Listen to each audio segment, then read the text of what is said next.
No sabíamos muy bien qué estaba pasando. Nos dijeron que estuviéramos alerta, pero que no disparáramos. Veíamos venir a la gente, miles de ellos, una marea de banderas verdes y polvo.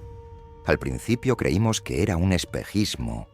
Luego vimos a aquella marabunta caminando hacia nosotros.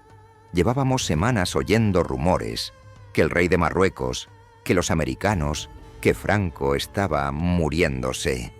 Pero aquí, en el desierto, solo se oía el viento.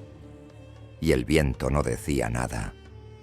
Nosotros, soldados de un país que ya no sabía quién mandaba, mirábamos desde los parapetos.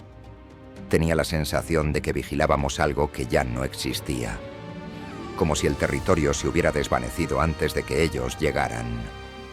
Entre la arena y el sol, me acordé de mi tierra, de los prados verdes después de la lluvia, de mi madre asomada a la ventana, del sonido de las campanas los domingos, de aquel olor a pan recién hecho que llenaba la calle al amanecer. Cuando la primera línea de marchadores cruzó la frontera, pensé que alguien daría la orden, pero la orden no llegó. Y en ese silencio entendí que todo había terminado, que aquella España se estaba yendo, aunque nadie lo hubiera dicho todavía. Esa tarde, el sol cayó sobre el desierto como una bandera que se dobla despacio, y yo, que no entendía nada, supe que había visto el final de algo. No de una guerra, ni de una derrota. El final de una presencia, de una voz que se apagaba. Noviembre de 1975. España mira hacia su propio abismo. Franco agoniza, el poder se tambalea, y en el sur, un ejército sin fusiles comienza a caminar. Es la Marcha Verde, el movimiento civil más multitudinario del norte de África. Una marcha organizada, dirigida y calculada para reclamar el Sáhara Occidental y poner a prueba a un régimen en coma. Durante casi un siglo, el Sáhara Occidental había sido una colonia española. Una franja inhóspita, pero rica en fosfatos, donde las tribus saharauis convivían bajo la administración de un país que, en los años 70, aún se aferraba a su imperio colonial. La ONU presionaba para descolonizar y Marruecos reclamaba que aquel territorio formaba parte de su unidad nacional. El Frente Polisario, apoyado por Argelia, defendía la independencia, y en Rabat, el rey Hassan II buscaba una victoria política que uniera al país y desviara la atención de sus crisis internas. El momento era perfecto. Franco moría, el régimen se tambaleaba y el mundo estaba distraído. El 21 de octubre de 1975, Hassan II anuncia una gran marcha pacífica hacia el Sáhara, con el Corán en una mano y la bandera en la otra. Llama a 350.000 voluntarios para cruzar la frontera. El mensaje es claro: Marruecos tomará el territorio, con o sin España.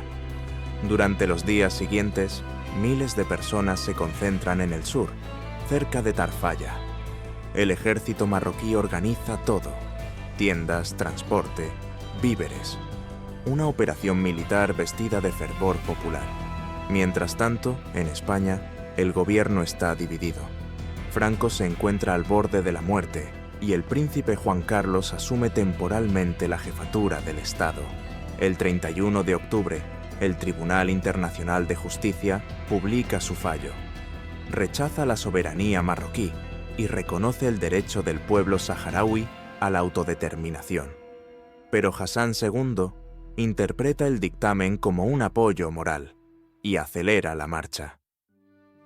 El 2 de noviembre, el príncipe Juan Carlos visita las tropas españolas en el Aaiún y promete cumplir con el deber. Pero ya se buscan salidas diplomáticas. Franco agoniza y en el silencio del poder, nadie quiere provocar una guerra. El 5 de noviembre, el rey Hassan II da la orden definitiva. La Marcha Verde comenzará al amanecer. España moviliza 20.000 soldados, artillería y cazas. pero la orden es clara: no disparar. El 6 de noviembre, 350.000 marroquíes cruzan la frontera en grupos ordenados. Avanzan cantando y rezando. Frente a ellos, los soldados españoles observan desde las posiciones fortificadas. No hay disparos, es una victoria simbólica. Marruecos conquista sin armas lo que España no se atreve a defender. La tensión alcanza su punto máximo. Estados Unidos y Arabia Saudí presionan a España para no responder. El 9, Hassan II ordena el repliegue parcial de la marcha. El objetivo político ya está cumplido. El mundo entero ha visto las imágenes. 5 días después, España firma los acuerdos de Madrid con Marruecos y Mauritania. No hay referéndum ni consulta popular, solo una cesión administrativa que entrega el Sáhara y garantiza la retirada española. El 20 de noviembre, muere Franco, y con él se apaga el último reflejo del imperio colonial español.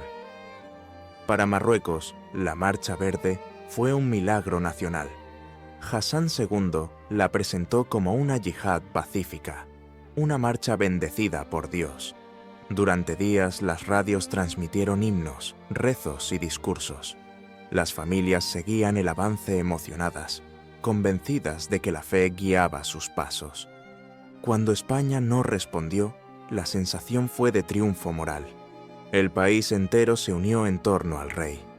Hasta hoy, cada 6 de noviembre se celebra como fiesta nacional, símbolo de fe, unidad y orgullo. Y queda la pregunta que atraviesa los años: ¿fue cobarde la actitud de España? El ejército tenía fuerza para resistir, pero la orden fue no disparar. Madrid temía una guerra imposible de sostener.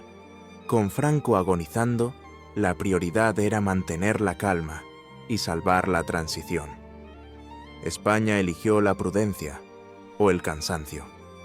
Firmó en silencio, sin escuchar al pueblo saharaui. Ni referéndum ni independencia. Solo un acuerdo apresurado mientras el dictador moría y el país miraba hacia otro lado.